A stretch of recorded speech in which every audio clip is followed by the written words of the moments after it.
Тренинг невербального общения. Здравствуйте, дорогие друзья!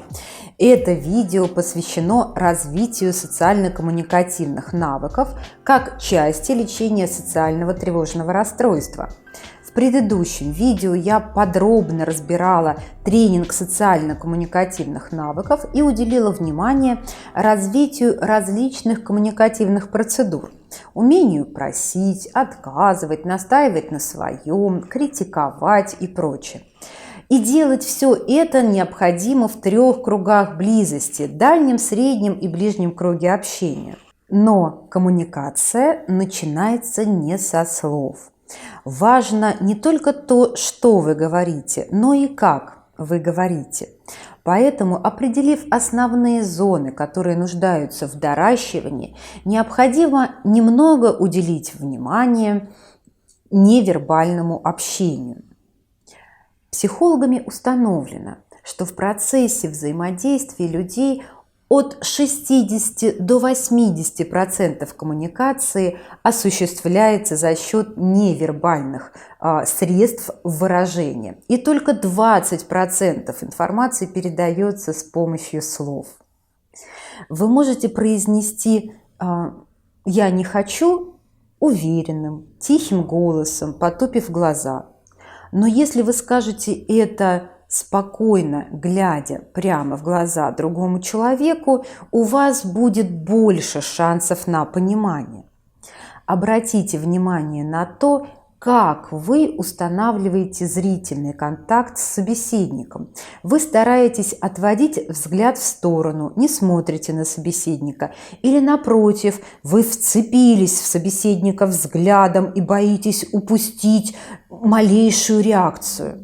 Вы говорите в пол, смотрите в документы и боитесь поднять глаза. Для социофобии нарушение зрительного контакта с собеседником очень типично. Человек с социальным тревожным расстройством в подавляющем большинстве случаев не осознает подобных особенностей своего поведения. Нередко на сессиях я аккуратно обращаю внимание клиента, задавая ему уточняющие вопросы. Каждый раз, когда вы хотите о чем-то попросить, вы опускаете глаза и говорите почти шепотом, как сейчас. Вы замечаете это? Или, когда вы разговариваете со мной, вы смотрите в сторону. Иногда у меня возникает ощущение, что вы говорите с кем-то еще, хотя я нахожусь напротив вас. Это немного сбивает с толку. Или, когда вы слушаете, вы закрываете глаза и смотрите в свою записную книжку. Вы почти не смотрите на меня. Это вызывает растерянность, а иногда у меня появляются сомнения, слышите ли вы меня. Психолог в данном случае выступает как лакмусовая бумажка для выявления особенностей невербального общения. Для тренировки контакта глазами я использую упражнение наблюдения. Попробуйте выполнить простое задание. Понаблюдайте за людьми в ресторане, на работе, на детской площадке. Как люди устанавливают контакт? Если даже наблюдение со стороны дается вам тяжело, можно использовать отражение в метро, зеркало где-нибудь в кафе, наблюдать за людьми на улице, сидя где-нибудь в ресторане.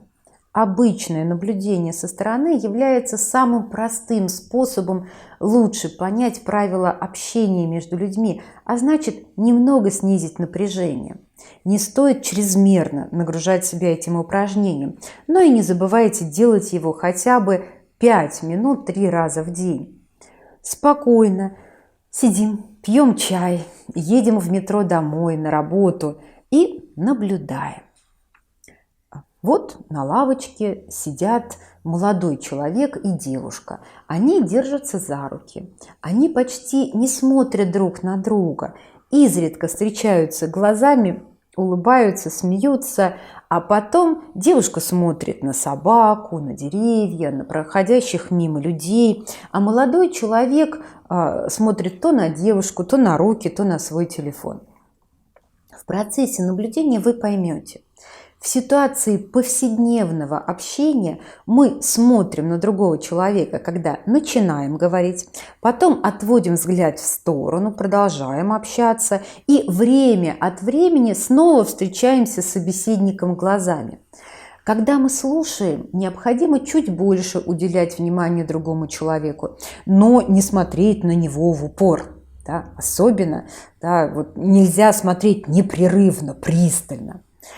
Если вы научились наблюдать и больше не испытываете дискомфорта, когда смотрите на окружающих, можно двигаться дальше. В качестве следующего упражнения можно использовать короткий контакт глазами в транспорте. Упражнение называется «Есть контакт». Можно начинать выполнять это упражнение с родителей, потом с друзьями, потом с коллегами, потом с незнакомыми людьми в общественных местах. Выбираем наименее дискомфортный для вас вариант и постепенно усложняем задачу. Например, вы наблюдаете за своим другом или коллегой, которые что-то делают в другом конце офиса, или в конце класса. Встретились взглядом, слегка улыбнулись, просто намек на улыбку, и отвели взгляд в сторону. Попробуйте повторять это упражнение не менее 3 раз в день. Контакт, улыбка глазами, отвели взгляд в сторону. Вы увидите, как быстро люди начнут отвечать вам улыбкой. Если на друзьях и коллегах упражнение дается легко, попробуйте встретиться взглядом с незнакомым человеком сначала в отражении метро или в салоне соседнего автомобиля, затем просто в магазине или на улице. Контакт глазами должен быть коротким, а улыбка мимолетным. Твой шанс. Одним взглядом.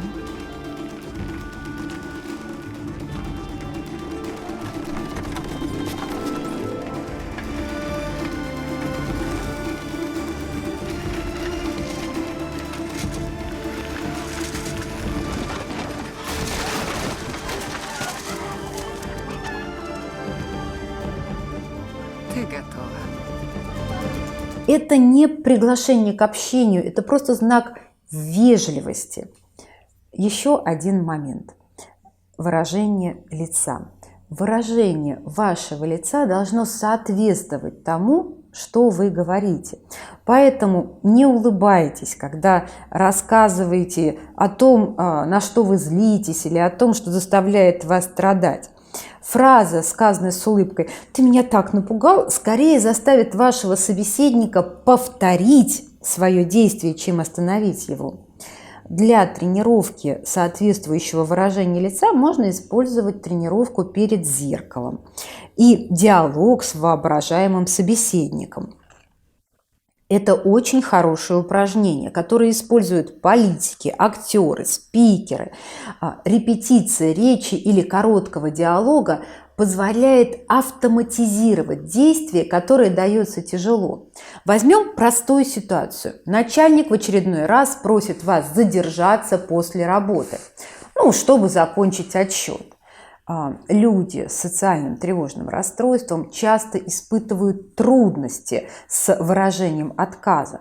Попробуйте произнести перед зеркалом фразу «Я сегодня должна забрать ребенка из сада, поэтому не могу задержаться после работы» с разным выражением лица и с разной интонацией. Раздраженно, растерянно, грустно, спокойно, со злостью. Выберите то, что лучше всего отвечает вашему внутреннему состоянию и наиболее эффективно. Именно эффективно. А эффективными бывают не только позитивные и спокойные эмоции. Не бойтесь показывать даже раздражение, если это единственный способ показать своему начальнику, что кроме работы у вас есть и другая жизнь. Подросток, например, может отрепетировать ответ на назойливые, оскорбительные реплики одноклассников. Ребенок начальной школы может научиться отвечать на обзывательства и так далее. Репетируя перед зеркалом, Обратите внимание на положение тела. Примите открытую, расслабленную позу. Повернитесь лицом к собеседнику. Не сутультесь. Сидите или стойте расслабленно, спокойно. Не зажимайтесь. Побудьте в такой позе 5 минут, прежде чем начнете говорить. Дайте телу зафиксировать такую позицию и расслабиться. Просто стойте, сидите, смотрите на себя. Ищите наиболее комфортную позу, но не закрывайтесь при этом от окружающих. Походка. Ведь вот как вы ходите? Как? Ведь это уму непостижимо. Вся отклячется, в узел здесь завяжется, вся скукожится, как старый рваный башмак. И вот чешет на работу, как будто свай вколачивает. А мы как ходим? Ой, неужели я так хожу, боже мой? В женщине должна быть загадка. Головка чуть-чуть приподнята, глаза немножко опущены. Здесь все свободно. Плечи откинуты назад. Походка свободная от бедра. Раскованная, свободная пластика пантеры перед прыжком. Мужчины такую женщину не пропускают. Милый тренинг женственности в советском кино. Безусловно, кроме контакта глазами, языка тела, важна манера речи. Это тоже можно отработать. Говорить нужно спокойно, внятно, не монотонно. Быстрая речь создает ощущение, что вы так торопитесь сказать все, что хотите, потому что боитесь, что собеседник не станет вас слушать. Надо срочно успеть. В обыденной жизни, подчеркивая важность слов, мы произносим их медленнее, а что-то второстепенное и малозначительное мы говорим как бы скороговоркой. Однако люди с социальным тревожным расстройством часто лишают свою речь этой естественности. Даже подготовленный текст у социофоба звучит в одинаковом темпе, причем иногда слишком быстро или очень медленно. Существуют специальные упражнения для ускорения и замедления темпа речи. Если есть такая необходимость, на сессиях мы осваиваем эти упражнения и отрабатываем темп речи. Например, можно использовать упражнение «Коробка передач».